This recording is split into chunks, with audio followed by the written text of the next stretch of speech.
G'day, I'm Waz. And I'm Nic, sometimes Coxie, mostly Nic. This is the Tradies in Business podcast, and we're here to share a bunch of tips, ideas, tactics that you can put in place to get change happening in your trade business right now. If you're really lucky, we're going to entertain you with a few mum jokes and, more importantly, a bunch of fantastic guests that will educate you in all things you need to know about trade business. But we do promise to do it with a whole bunch of fun along the way. I'm a self-confessed idiot, so strap yourself in and enjoy another episode.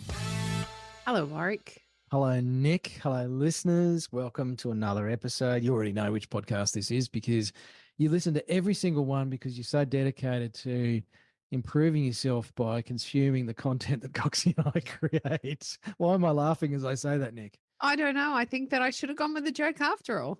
It would have been funnier than me. No. That was a very serious start to our podcast today, and perhaps that's right in tune with where we need to be today. It's a far more serious conversation than we sometimes have, at the very least. Well, I'm looking forward to chatting with our guest who's sitting here being very quiet, as he's been instructed. And I'm looking forward to this chat because in our sort of pre-conversation that we have with our guests before we hit record, today's guest has already put me on the spot and made me commit to being the best dad that I can be for my boy when he starts school. So I'm like, hang on a second, this bloke's already rolling out the coaching. So I'm looking forward to our chat with Trevor Farmer. Welcome to the podcast. It's a pleasure, mate. An absolute pleasure. Now, is that how you roll, mate? You just meet someone brand new and you're like, righto, mate, I need you to commit to something for me. Is that how you roll when you meet people? Yeah, okay. Do you want to go into some coaching on that? Well, we can do that now. We're going to cover it later. Should I get the boxing gloves out, mate? Yeah, no. See, what people misunderstand, I'm an ex-veterinary surgeon, but I was never in the veterinary business. I was in the people business managing pets. Mm. Your tradies are not in whatever they do. That's the how they do it. Mm. The point to which they arrive and the lifestyle which they develop is 100% dependent on their ability to lead people. So that brings up the next thing. What's the definition of a leader? And what I run with is a leader is somebody who gets others to do what you want them to do because they want to do it. Mm-hmm. Now, if you don't know that, you're a boss. They're going to turn up late. They're going to have a high staff turnover, da-da-da-da-da-da-da-da. And then you come back to me and say, the millennials are hopeless. Mm-hmm. You get those millennials that get a dream, a reason for them coming to work, and they'll turn up early and they'll do the whole gig. And so how we teach that is simply an acronym form: family, occupation, recreation, and motivation. Okay. And so what happens, and it happened this morning, without even realizing, mate, you got any kids? You think back on that? Because see, that's the best introduction happened because we played it live. Mm. Mm. And Jack, 8 months old. Yeah. Then we do a deal. And then the only other thing that I get people to do is find a higher purpose for why they work. Mm. So when they had the veterinary clinics, the higher purpose was look after the animals, make the owners happy. Mm-hmm. And the male look after itself. So you employ a brand new member tomorrow, kid straight out of school. They can understand, look after the animals, make the owners happy. And we build the rest. Mm. So that when it comes to a disciplining thing, and this is the important thing, is the second thing I need to know is understand that day one that Jack starts school, you'll be the best dad you can be. So if we have a higher purpose and a reason why you're at work, and something happens and I have to have a chat about it in a disciplinary manner, there's no big sticks, there's no abuse, there's no this. And it's so important to understand this. And so, mate, how does what just happened fit into us look after the animals and you being the best dad you can be? And then the biggest thing you can do is shut up. Because there's only one answer. That's right. There's only one answer. And then you come in, how do we fix it? So there's no big, you jump in the trenches with them. They will never, ever, ever do that again. So, Trevor, there is so much in there that I could, and we will speak to. I've got a bunch of questions I want to ask you about that. But can you just take us back and give our listeners some insight into who you are and how you've come to be chatting with us today? Yeah, okay. Well, I think I go back to grade 4. Okay, Dad was a stock and station agent. That someone looked after the management, probably Cloncurry, Alice Springs, Darwin. And so out of that, I had such an unbelievable childhood and experiences. I've always wanted to get back to the bush. I've always wanted to get back to Indigenous. That's underlying. that's happening. But the grade 4 came home from school one day, went a little border collie called Patches. Now, always at the front gate, but she wasn't there. Our house is about probably 600-800 mil off the ground. Mm-hmm. And here's this little dog underneath the house throwing convulsions. So I got underneath and pulled it out, and I got her in my arm, and she's shaking, and then she'd go quiet. And then she'd start up again more intensely. And when you're in grade 4, Mum can do anything. Yeah. So I'm saying to Mum, fix it. She says, I can't. Why can't you? We got to find a vet. And I asked Mum, what's a vet? Never heard of those 3 letters and that. What's a vet? Well, she died in my arms. And what that did was imprinted here on my heart. I'm going to be one of those vet things, no matter what. Yeah. Yep. And if I could sit here for 2 hours, the path I got to become a vet was ridiculous. But I strongly teach people to live 5 universal principles. Number 1, nothing happens by accident. Number 2, his timing is always perfect. And you can call his whatever you like, because they don't want to be told anyway. Number 3, he'll never send you something you can't handle. But here's the caveat. Number 4, he's got a crazy, sick sense of humour. I think our listeners will identify with that one, mate. And number 5, coincidence, is he's why I remain anonymous. Now, see, if I can get people to live that, now you can become a witness participator and cease to be a judge. And so what happens then? We go to work and away it goes. So grade 4, in it goes. That was Cloncurry, moved up to Darwin, Alice Springs. I had to go to boarding school in Charles Towers from Alice Springs, because there's no grade 11 and 12 in Alice Springs, and finished that into uni. And see, that's why it's so important. I'm going to be one of those vet things. I did first year vet science in Townsville in 1969. Small university, so we had academic advisors. You can come and give me all the advice you want. I walked into this room, and this dude, big black glasses, he said, I'm here, you're my academic advisor. And he said, what do you want to do? I want to do vet science. How many points did you get? I got 22, the bare minimum points to get into uni. And he looked at me and said, you're wasting your time. You know, if you don't have that heart-based dream, that bloke steals it. That's right. Or you'll keep rabbit. And he's the universe. So he was a lecturer of 1 of 3 chemistries, and we had to get 150 out of 300. But his exam was the only exam at the start of the last term. I said, right, I'll jam this. I'll get this out of the road. And bang. And I knew that when we sat for that paper, there's nothing that he'd covered that I didn't know. And I only came top in one subject in my whole university career. There were 176 science students, and we had to do pure science, whereas the guys in Brisbane had a modified science course. And I found out from one of the demonstrators I got 93%. So I'm working it out, 93 from 150. I only got to get 30% the other 2. It's a done deal. And Cruising, yeah. way it went. And what that led to was at the end of 4th year, I married a vet, the same year as I was, and then it was a matter of surviving. So if we're going to see each other, we had to set up our own clinic. Yep. I went to 17 lecturers, the lectures we had in 4th year and final year, based on your teaching, what's my chances of surviving? And 2 out of 17 said yes. Wow. But they were the 2 I respected. Yep. So away we went, assuming one of us are going to pass. We paid rent on the premises 3 months before we graduated. Wow. Wow. That's a commitment. Because once you get this, and people have dreams out in front, but rather than have dreams out in front, you've got to have that. But begin with it's a done deal and work backwards. So we opened the clinic, and with a total passion, away we went. Did everything that I teach people not to do now. Never took any holidays. Never And Sally, when we got together, she didn't want any kids, because every time she picked the baby up, it cried. And she can save any animal. But what happened was we opened the clinic, and it just went ballistic because we care. See, people don't care how much you know, they know how much you care. It's the little tiny things. Very true. That's right. And she got to 30, and Chris was 40 years old. So 40 years ago, if you didn't have a baby before you're 30, they're going to be born with 3 heads and 6 tails. So she's running out of options. Chris came along, and 6 years later, Bert came along. The best thing ever happened. Yep. So away we went. So built these. By the time 88 came, I was 14 years, 3 veterinary, or halfway through building a big veterinary hospital that we could live upstairs on. And but what happened was an old burnt out horse vet came into the clinic. He wanted to learn a bit about greyhounds. I'd treated thousands of the things, so there was no drama. He was there Monday. He was there Tuesday. And Wednesday morning, Sally dropped Chris off from preschool. He raced past the operating table to go and raid the fridge because that's what 5-year-old kids do. And this vet just put his hand up and said, "Can I teach you something?"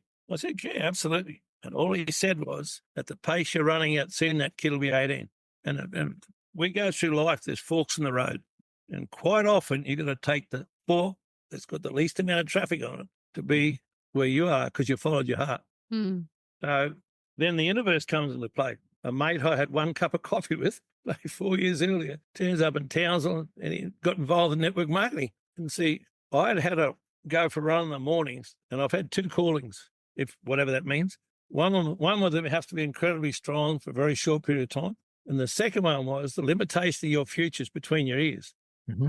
3 veterinary hospitals, farm, $500,000 in the share market, crazy stuff. And what happened was I wanted an answer. So I was looking, but the answer had to have time on one hand and a big income on the other because I knew I could make a huge income. Mm. The only model out there that does it is network marketing. Mm. So 1 cup of coffee for this guy. And then what he did, he left me a book because, see, the only place I could reach for help and assistance was the veterinary profession. Yep. But we were way up the top of the teepee. And he left me a book, 7 Strategies to Wealth and Happiness by Jim Rohn. Yep.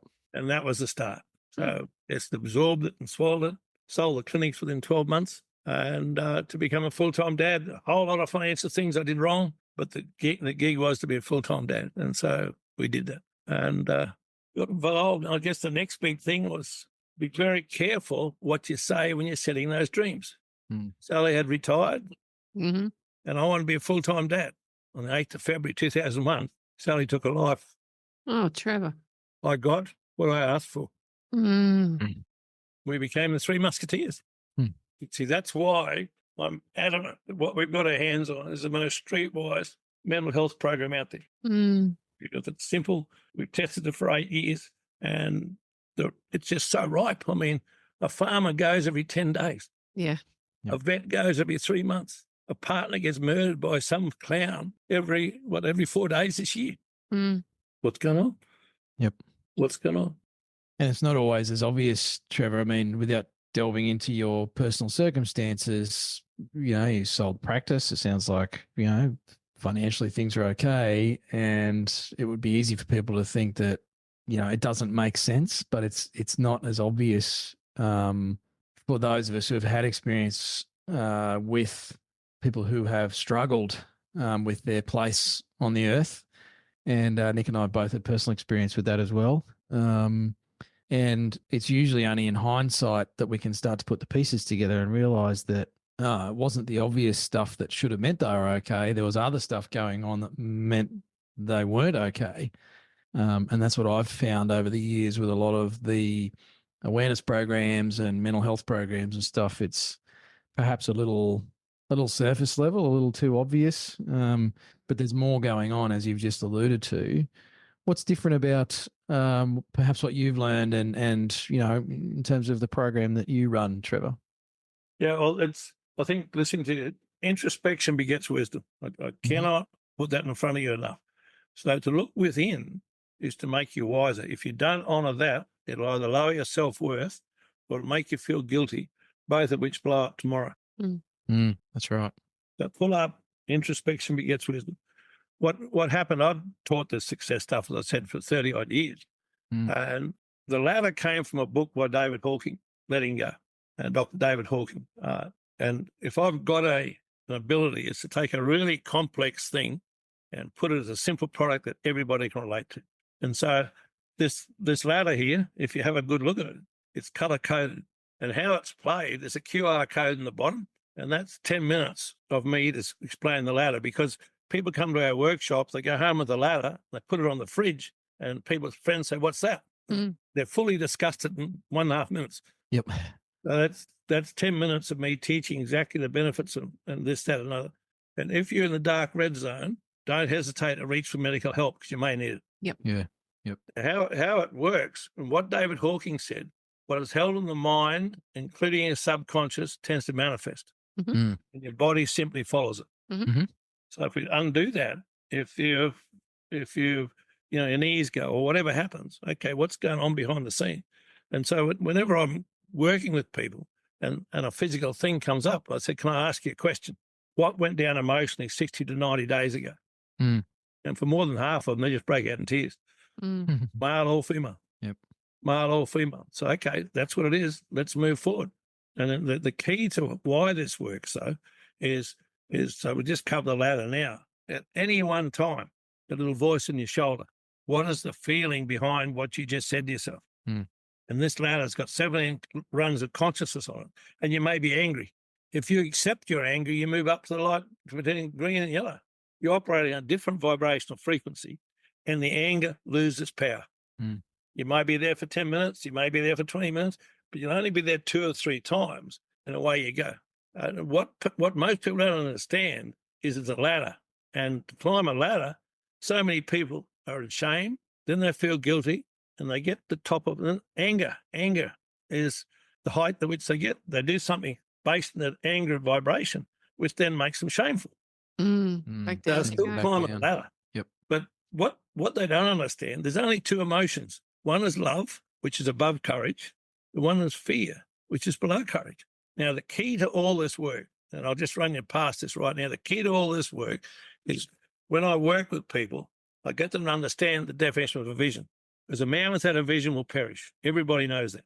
So let's have a look. And the definition of vision I use is a vision is a mental image with feeling. And the with feeling makes it heart-based, of a desired future state that does not currently exist. And then I say, okay, let's play with a couple of visions. And I'll get you to visualize was having given a dozen red roses to Jack's mum. Yep. He puts a smile on your face. Can't help it. Puts a magnificent smile on her face because the secret to living is giving. Mm-hmm. What I want you to do now, I want you to replace that about 3 times every 2 years. I'd get a call, and the story behind the story is these couple, they've got a cat which is left at their place by one of their kids who's gone off to uni, not even their cat.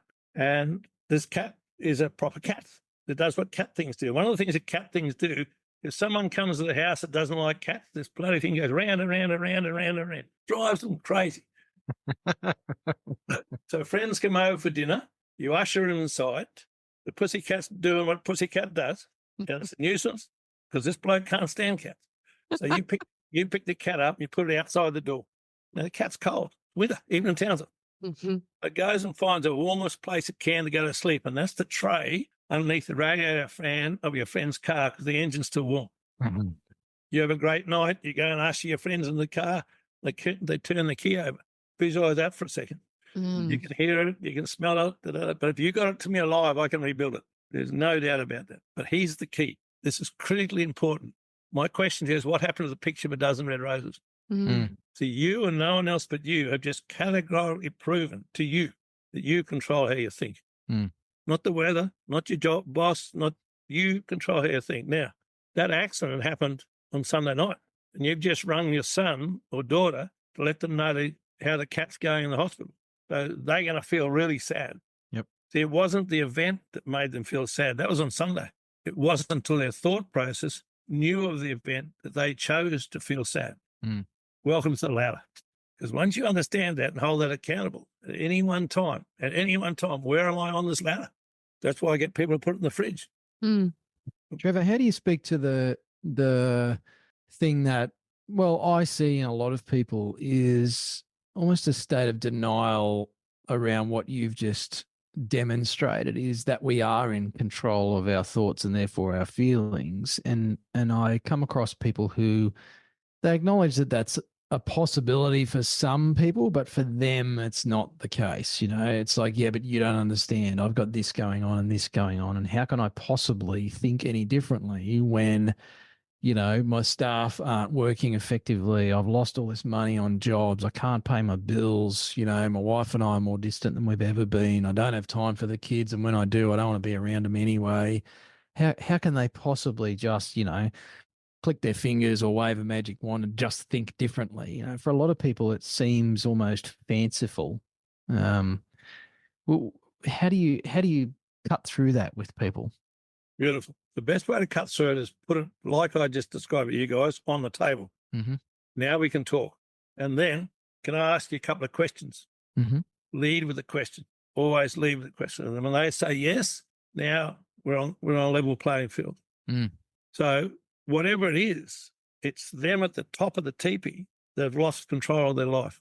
Mm. So there's a whole myriad of ways in which you can go from there, but keep the ladder out in front. So based on what you just said, where are you on this ladder?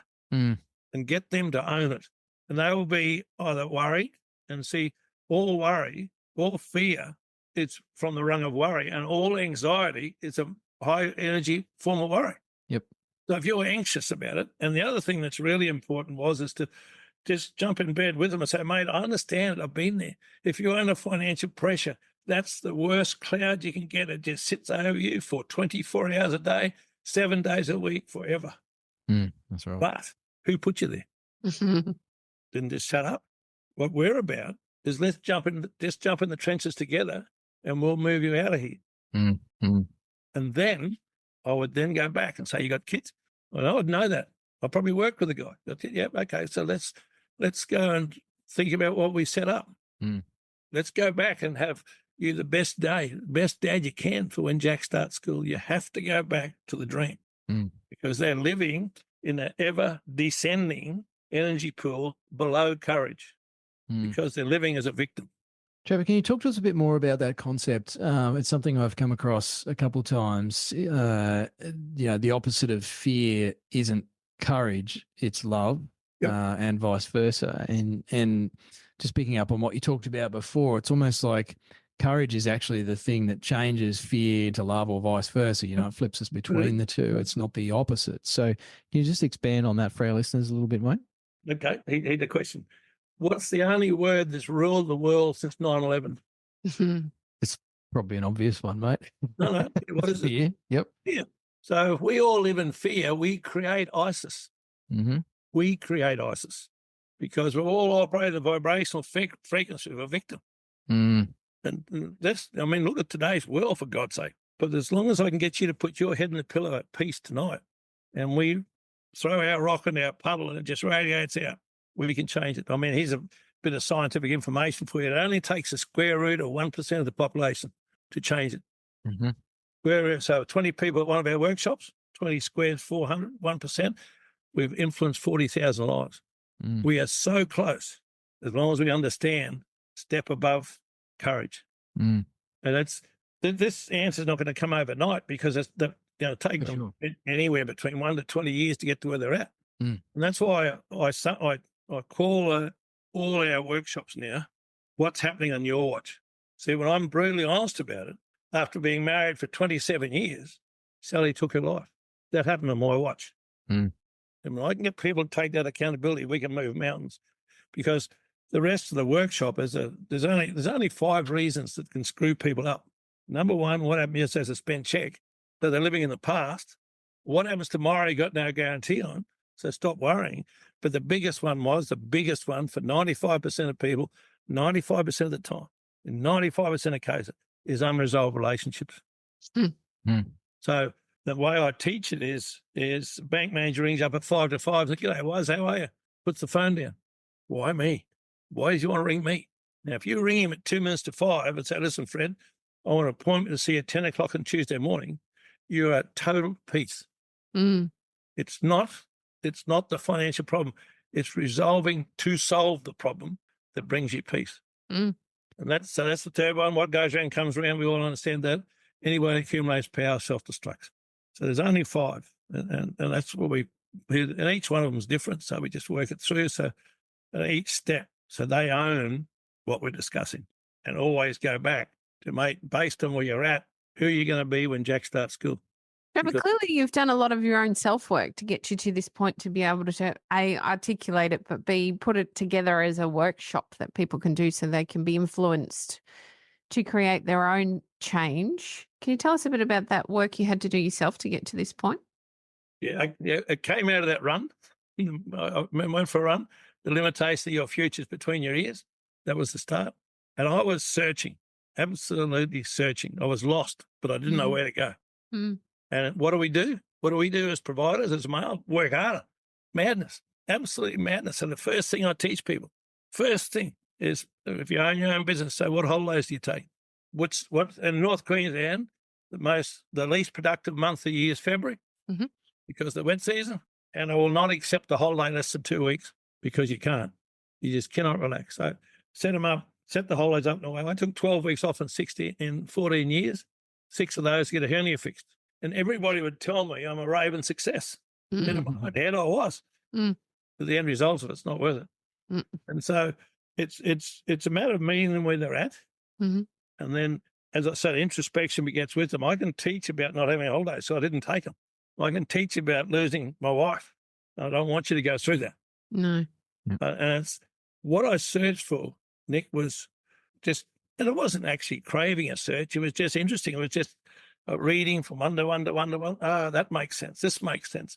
I mean, stuff's still evolving this morning on the path we're on. And that's why we are ready to take this example of a mental health thing to the masses. And I'm prepared to work wherever it is, and we'll do it. Because, see, you mentioned it before, is we can either be affected by subconscious problems, and you don't even know you don't know, which was Sally's challenge because her father's an alcoholic. You can either suppress things, they repress it if it's subconscious. You don't even know you don't know. You can suppress it, push it on the carpet, it'll go away. You can go into denial, or you can process it. See, they're the only 4 options. Which one do you want to go on? Which way? I don't care how long you've been living in denial, because I know you're living below courage. But if we process it, let's have you up here. Your kids deserve it. Jack deserves it. Your partner deserves it. Let's play.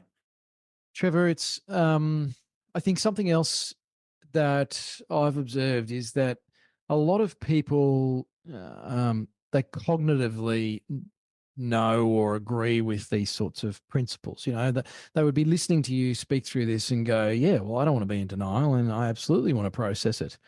And, you know, there's been people in my life that, you know, I lost someone very, very close to me by their own hand, unfortunately. And they said their whole life that they don't have any problems. They've worked through all their stuff and they're all good, and nothing could have been further from the truth. And I think a lot of us know, in inverted commas, these principles in some way or another, but to implement them or action them or live them on a day-to-day basis is a whole nother story entirely. And often I find it's a lot of little things that we can do that mean we are being conscious of what we're doing. You know, we're choosing, and that's something that I do. You know, you keep referencing my son. You know, I started consciously being the best dad that I could be before he was even born, because that was a choice that I made. But for me, that looks like little things on a daily basis. It's not big stuff. And I think, again, that's where people perhaps get a little distracted or off track, is they think they have to do some transformational workshop, or they've got to, you know, do this big work to be able to actually achieve this goal that you're talking about. What's your thoughts on that, first and foremost? And also, if you agree with me and you don't have to, are there small things on a daily basis that make up this practice? Oh, absolutely. Absolutely. Little tiny things done every day make a huge difference over time. So where they are right now is they've been doing those little tiny things below courage. That's right. So now it's exponentially, the overwhelm heap is too big. Yeah. But if you break a heap down, I mean, one of my crazy projects was on acreage, right up the hill. My mother-in-law built a house there. I had to maintain this thing, or else I could cement it in.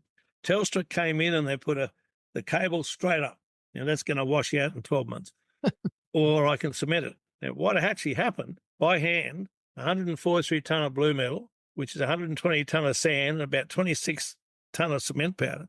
It takes 5.5 hours for one person to mix up one sheet of Welbridge. And there we go. Now, I did that straight after tearing my meniscus, and everybody wanted surgery. It's in 1992. Everybody wanted surgery. And I said, well, hang on, I don't need to have surgery. So I started this project. And after the first one, my knee was sore as. Maybe they're right. Then I pulled up for a while. I said, well, you don't know until you've done 2. So now we've got 2 down, and my knee wasn't as sore. And those huge projects gather momentum so long as you understand any overwhelm heap is 6 or 7 little quadrants, and grab the smallest one financially wise. Grab the smallest one you're paying the highest interest on, Mm. and you've got a winner. And so a lot of this is I think it's coaching, as in just jump in the trenches with them and let's sort out what's going on. Mm. And bit by bit by bit, absolutely, because they're sitting on top of a big overwhelm heap and it's just too big. How do you fix that? Is let's get aware of the habit patterns you've got today. Love it. So, did you bounce out of bed with goose pimples? Not a hope in bloody hell. How long's it been since you've done that? I've never done that. Well, I rest my case. Because if you're a human being, present tense, not a human to be, so you can stop worrying, and not a human being, so you can let go of being guilty, you bounce out of bed, go to the mirror, look in front of the mirror and go, yes, I like what I'm looking at. And see what happens is, this is where people make a mistake, is a vision's a mental image with feeling, desired future state. So I'm 115 kilos. I don't look at 115 kilos. I look at 100 kilos. Mm. I didn't lose the weight, because the first three letters of the word diet, what do they spell?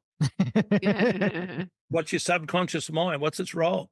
Have you survived? It's a million times more powerful than your conscious mind. Mm. And so in front of me, yes. And then you move on to what's going to happen today to be one step closer to where you want to go. Mm. And just break it down to bite-sized chunks, because today's the only day we got. We don't want to. One of the biggest challenges that people have was that they set up tomorrow from yesterday. That's right. And that's a huge mistake in most cases.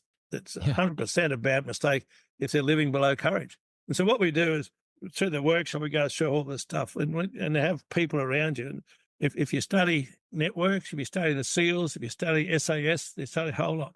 They all have teams of 6, you plus 5. And if you've got 40 staff, the cream always rises to the surface. So just be a witness participator. Look who's coming to the surface, build them. So now this guy's got his 5. And you can go through hundreds. Now, why is that so important? Because you want to know the birthdays of the individual kids. If they haven't got kids, they will be, and they're single men, they will be looking for a fishing boat, a 4-wheel drive, or an off-road buggy. If you start asking the questions about form, you got any kids? And you go, yeah, light your bloody head off. He's paying too much maintenance. Get out of there. Yeah. We want to get in the paddock where we can say, well, I believe you can do that. If you read our book, classically our book, and I was doing a session for a big automotive maintenance mob. There were 30 tradesmen in this room, and right in front of me was a little first-year apprentice sitting on the floor so he couldn't be seen, like this. So I said to him, mate, why do you work? He said, for money. There's no emotion in that. That's right. So then what we do, we don't tell them anything. We let them. It's like working a good sheepdog, just work them wide. So having got the money, then what? We'll get a house, because that's what his mum wants. So, mate, having got the house, then what? And then the voice changes. I'll get my bike. So what do you want? I want a Yamaha 450. I had no idea. I'm not into dirt bikes, but he was. And I said to the seniors in that room, make sure between now and next week, you go and get a brochure from the Yamaha shop on a 450. And what happened was, he's another young millennial. He had to do 300 or 400 of these weld-out jobs, and they just hate numbers. They hate, it's just too big. So, mate, how many have you done? He said, I've done 4. So, mate, no, that's only 296 to go. And he looked at me like it's an absolute pork chop. So, break it down. I said, okay, now we think about this. Where are you going to be between, how many can get done between now and Smoker? 5 or 6? Okay, let's go for it. And at Smoker, I reset it till the end of the day. Now, the next week when I came in there to catch up, he came up to me and said, when I finish this, I'm buying a dirt bike. Turns up 10 minutes early, stays 10 minutes later. No sick days, because he's got a dream. It doesn't have to be there with a shift and spanner or cursed or cuffed or anything. And that's a major part in the leadership hierarchy to avoid silly actions among the young ones. Really, really major. And Trevor, I want to make the point that that kid's got a dream that means something to him. Not others. You know, absolutely. Make money, get a house, that's doing stuff out of duty or what he thinks other people think he should do. And it's a big topic that we talk about here on the podcast. And it's something that most trade business owners struggle with, is how to actually motivate their team. And I feel like you've just packaged that up nicely in that little example of find out what actually means something to them. Yeah, and you'll pick it in their voice, mate. Honestly, and the other thing that there's principles I need to understand that goes with it. Number one, what other people think of you is none of your business. Mm. If I told you you're a wheelbarrow, you're going to go live in the garden shed for 2 weeks? I don't know, mate. It's 2024, Trevor. I might identify as a wheelbarrow. I rest my case. I rest my case. You're not going to say something personal to you, and you straight in your heart, and he's a so and so. It's just a bloody That's word. right. So that's awesome. All the more important for understanding. Understanding a mouse that a vision will perish. Because what happens in big workshops, we used to have a weekly meeting to air all the grievances. That was part of it. So that you edify a senior tradesman, and so that the juniors are following him, but he's toxic. Mm-hmm. So when you employ him, number one, competency is not the number one thing. It's number three. Loyal is number one. Disciplined is number two. Number three is competency. Number four, prepared to go the extra mile. And number five, positive mental attitude. If you hire them on their competency and they're toxic, you'll pay it. So don't hire them. That's right. It's just so important. Dependable is the first one. Dependable, loyal, competency, positive mental attitude, go the extra mile. And so classically, when you build a team, 5 to 6, we used to knock off at 6 o'clock. A cesarean came in. I never, ever asked the girls to stay back. Just went out the back and did the cesarean because they were part of a champion team. And champion team starts with the guy at the top. So if it's not working for you, the first thing to do is start looking in the mirror. That's the first thing. And that goes into, so when you start building the teams like this, and then it starts to gather momentum, it's just a pleasure to be at work. And we don't have to worry about mental health issues. That's right. No, all the addictions. I mean, if you understand the hormones that we inherited as cavemen, number one, dopamine. Dopamine is derived to lift us up. So you and I are on a hunt. We're going to get a kill for the tribe. You're the apex male, you get first right of women or first right of food. Not likely, but it's a nice vision. But I'm working there with you. I want to be fed. So we get the kill. We're coming back and I sprain my ankle, break my ankle. Mother Nature gave us a huge, huge, huge dose of endorphins. That's the first one. It's a very personal hormone. It's a hormone that hits you after 45 minutes of training and just feel bulletproof. This is a painkiller. We get the kill back. We go out for a hunt all day and don't even see a track. 10 o'clock next morning, you see some tracks. And we both go, yes! Dopamine lifts us up till we get the kill. We've got oxytocin. This is the one that really intrigued me, the love hormone. Oxytocin is, I used to put it in the bitches and cats to push down the pups and bring the milk down. Beautiful. The SAS and the SEALs are driven by oxytocin. The elite fighting groups in the world. Because when you pull them together and give them recognition for an award, why'd you do what you did? There's only one answer. It doesn't matter what nation it is, because they would have done exactly the same thing for me. Yep, that's right. So oxytocin, and that's why you can thank me, and thanks very much, mate. I appreciate it. You touch me, high five me. We both get a lift, but every other person in the workshop gets a lift. That's right. You know what the hardest thing is? The hardest thing is to get leaders to high five. They want the increased production. Then they go and watch Friday night football. The machos at AFL down there or rugby league up here, and they're hugging and bouncing and da because they know how important it is. Now, high oxytocin depletes dopamine. The problem with dopamine is highly, highly addictive. So any form of addiction, including work for men, but all the rest of it. And I say to people, when you get out of bed in the morning, you reach for a bottle of scotch, what are you? You're an alcoholic. You get out of bed first thing in the morning, you reach for your iPhone, what are you? You're addicted. You're addicted. So oxytocin has a negative effect on dopamine. So what you find, addictions diminish. And then we got good old cortisone. And this is the major problem that the world's in today. And that is, as a caveman and a saber-toothed tiger up my backside, I needed cortisone to fill up my muscles with glucose because the adrenaline already kicked in. My pulse was going 200. Now I can get to the forky tree. But as a caveman, I switched it off. We don't switch it off. We drip feed it 24/7 and we call it stress. Yeah. Yep. Now, you don't need an immune system when there's a saber-toothed tiger up your backside.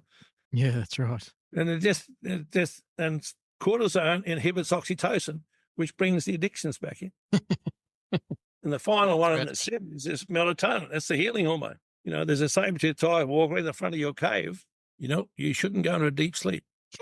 So the cortisone stops you sleeping properly. Mm. When people can break all these things down, step at a time, and get out of bed first thing in the morning and control your dopamine.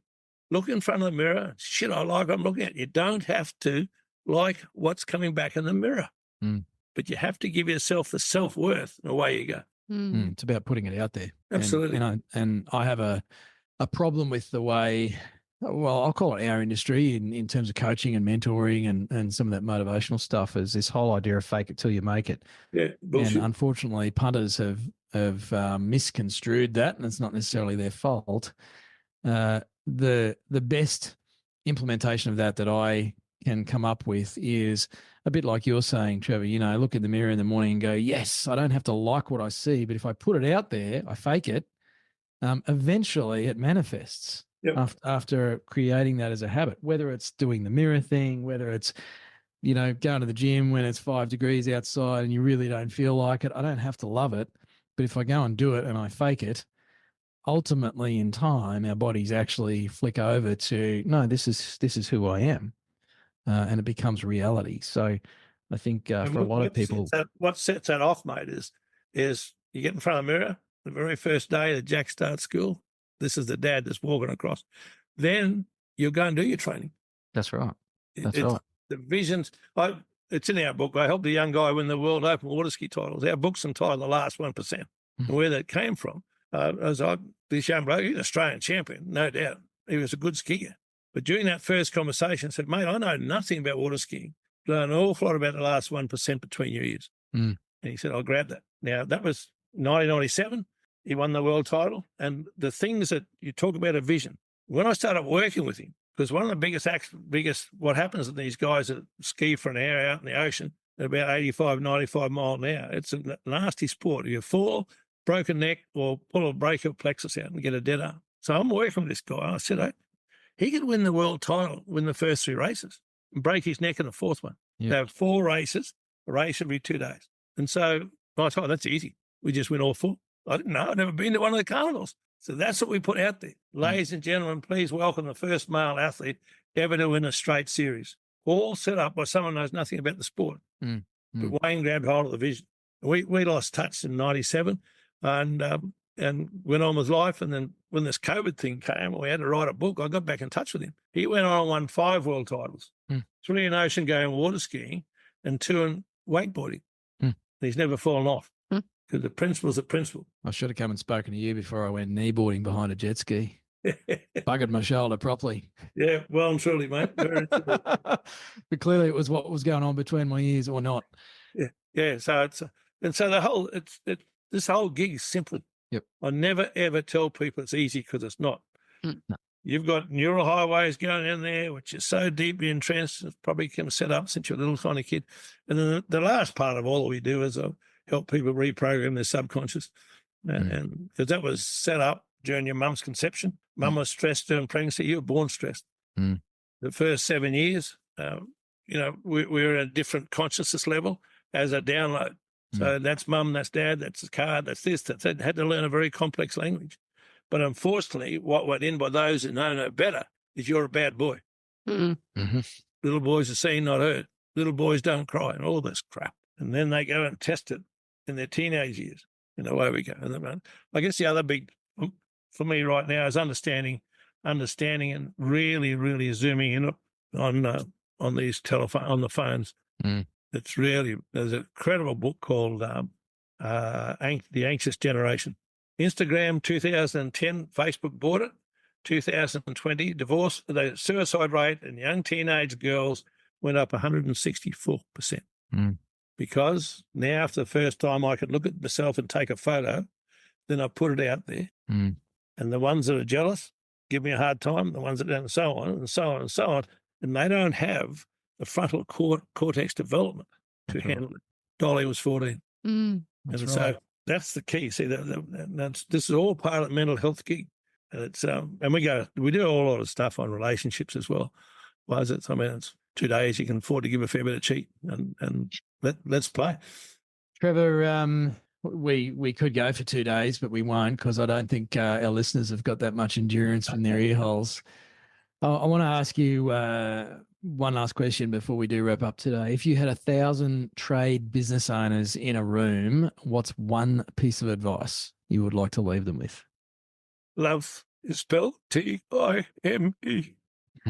That's it. When that little child is 5, you cannot relive their 3rd year. They measure home by who's in it, not by the number of bedrooms and the number of bloody cars parked at the front.